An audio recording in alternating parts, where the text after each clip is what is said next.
You know who this is? This is Ned Mongan here. Have a look at me. Nothing's wrong with me. Look at the van there. That's the van you want me to break up. There's nothing wrong with that van, Simon. Now I'll tell you the reason why I'm making this. I want to let everyone know exactly what happened that night in that camp. You came into the camp, you jumped out of the van, you ran over to the other fellas that was in the camp. There's about 15, 20 other fellas there. There was nothing to do with me. You won't mention the people's names. Nothing got to do with me. You looked at me, Simon, and you said, "Oh, Will Neddy, I didn't know you were staying here." So I said, "Well, Simon." You turned around and said, "We have to leave." So I said, "I'm not leaving, Simon. I'm not leaving here. I'm the bailiff." I said, "If you're the bailiff, Simon, you'll have to get the police to get me out of here. So you're not leaving it." So I said, "No, Simon, I'm not leaving." You turned around then, Simon, and said, "I'm going to get 40 men to run you out here." So I said, "You can go and get that, Simon, so you go and do this." They said, "They'll take 40 men to get me out of here." But remember, Simon, I said, "You have to sleep with yourself." You walk from the shed, Simon, back to your van, and you're still asking me to leave. I wouldn't leave. Then you turn around and said, "Neddy said, I never apologised to a man before in my life, but I'll apologise to you." Now, Simon, it was at least 15 or 20 other men there. There's nothing got to do with me, so I have no business lying. You know what you said, and I know what you said, and the men that was there knew exactly what you said. Then you turn around and said, "You're begging me, Ned." I said, "I'm not asking you." He said, "I'm begging you." He said, "Will you leave the camp?" He said, "This is my old job here." He said, "I'm working with the security here, looking after the old yard." He said, "You're taking money out of my pocket." So he says, "That's the case then, Simon." He said, "If you ask me for a favour," I said, "I'll do you a favour." So I said, "I'll leave this camp in the morning," he said. And you said, "Right, fair enough then." He said, "I'll be gone by here by 10 o'clock. Then Simon, so you turn around and said, "Neddy, will you do me another favour? Will you make sure there'll be no tipping done here tonight?" And I said, "I'll do an alternative again for you." So I said, "I'll give you my word, Simon." I said, "I'll be gone out here tomorrow by 9 o'clock. In a condition," he said, "that you're not going to go around and saying you put me out here." "No, Ned," he said, "that won't happen." He said, "We're all travellers," he said, "that's not going to happen." And I said, "I'll give you my word that there'll be no tipping here." Next morning, Simon, before you got into the van, Simon, we were having a chat for 10 or 15 minutes afterwards about other things. You shook my hand before you left, Simon. Next morning then, Simon, we were all ready to leave. You came in with a crowd. Now, if you were man enough, Simon, why would you not stand up to me that night? Why would you not, when I put it to you, when I made you apologise to me, why would you not stand up to me that night? You dirty cowley bastard, you. It shows what kind of man you are. Shows the kind of man you are, Simon, that you wasn't man enough to stand up to me, that you had to go and get 40 men for me. I must be a good man, Simon. I have to be. I have to be when you have to go and get 40 men. You know there was no one in that camp, only me and my brother James. My two young fellas, one 13 years of age and one 14 years of age. They're the only ones that's there. There was 15, as I said, Simon, there was 15 or 20 other men there. One a thing got to do with me. I have no business lying. You did break up stuff, but it wasn't all stuff you broke up. Yes, Simon, I had to run. I'm not going to hide. Not the first crowd to follow me, and probably won't be the last crowd to follow me. I'm used to it. It happens to me all my life. I'm getting followed by crowds since I was that height. But remember, Simon, and do your homework. Every time we were followed with a crowd, every time we were followed, the man who got it done was Godford. After that, you got a hold of my young fellas when you're 13 years of age, Simon, and you asked my young fella, who was I? Who was he? He was my son. At the road, Simon, you started rolling out the car, and I thought you'd get out of the car. When we were made it outside, you wouldn't get out, you drove in, because you hadn't got your crowd with you. That's why you wouldn't get out. My young fella was only 14 years of age, you thought to ram him. But I'm telling you now, Simon, when I get my hands on you, you know the pig's face you have, when I get my hands on you, I am going to put them two hands in and out through your face. You dirty cowley shite you, that you wasn't man enough to stand up to me the night before. What kind of man are you? You told me that you were a straight man. I'm a straight man because I stood by my word. What kind of man are you? You dirty cowley bastard that you wasn't able to stand up to me. You should be ashamed of yourself. As I said a while ago, Simon, I must be a good man in your eyes, that you have to go and get 40 men to come and attack me. But remember, Simon, I'm getting revenge for what you've done to my son. My son is only 14 years of age. One is only 13 years of age.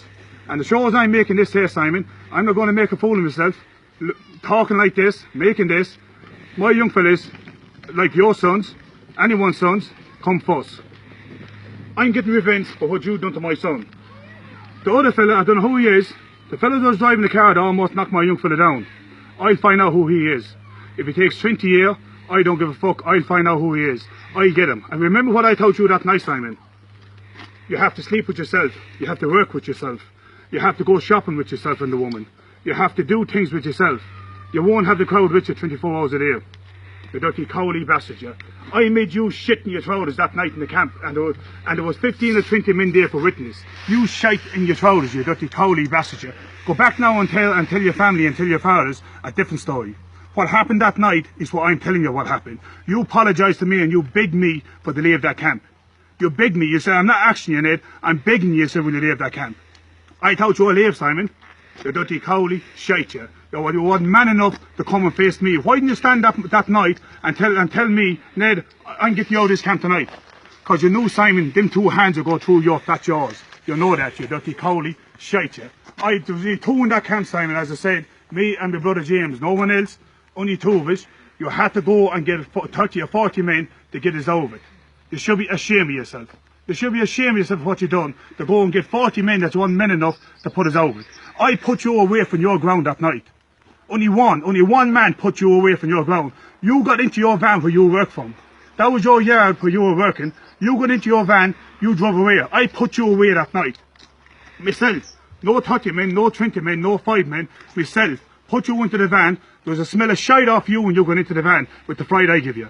And everyone that was watching seen that, you dirty cowley bastard. You drove away that night, Simon. Next day, you had to go and get a crowd to come back to me. Didn't you? As I said a while ago, Simon, why I'm so upset with you for? You and everyone who was driving that car thought to attack my two young fellas. One is 13 years of age and one is only 14 years of age. And as sure as I'm making this here, Simon, as I said a while ago, you can come. You might as well come and try to kill me, Simon, if you can. Kill me if you can. Because I live no man in this country and I don't give a fuck who he is. No man in this country put a machete to my young fella or thought to ram my young fella with a car. At 13 or 14 years of age. If you were man enough, you should have done it to me. If you had to do it to me, I wouldn't be as bad. Doing that to young fellas at 13 or 14 years of age, I'm not letting it off. So if you can come and kill me, come and do it. Because I'm doing it to you. You dirty, shitty, cowley bastard, you, that you want a man enough to put me away. Apologise to me. Apologise. I wouldn't apologise to the front. If the devil come up in front of me, I wouldn't apologise to him. You go then as a fighting man, this and that, I'm this and that, and you don't apologise to me. You dirty cowley bastard, you. You must feel bad, Simon, because when you went away, we were outside the hotel, remember? You drove van, you're calling me Mongan's bastard. I am Mongan's, and I'm proud of it.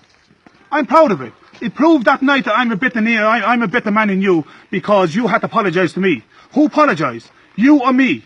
You apologised to me. I wouldn't apologise to that man. I was in your yard, I went into your yard in the front of you, and you had to leave your yard with me in it. And you apologised to me. And you call yourself a man after that.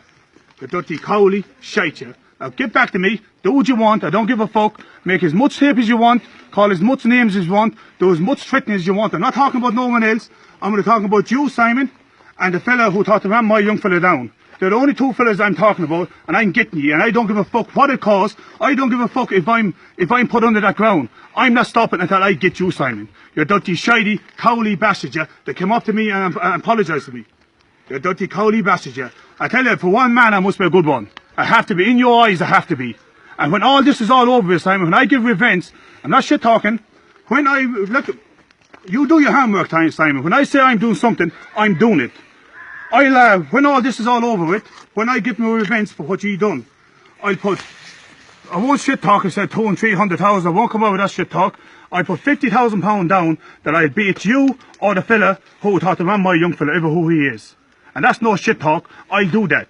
I'll do, and you know it. You're fucking afraid to fight me. You're fucking afraid to fight me, yeah, you dirty, cowley shitchy. I'm fucking afraid. Calling me Mongan's bastards. I'm proud of it. I'm proud of it.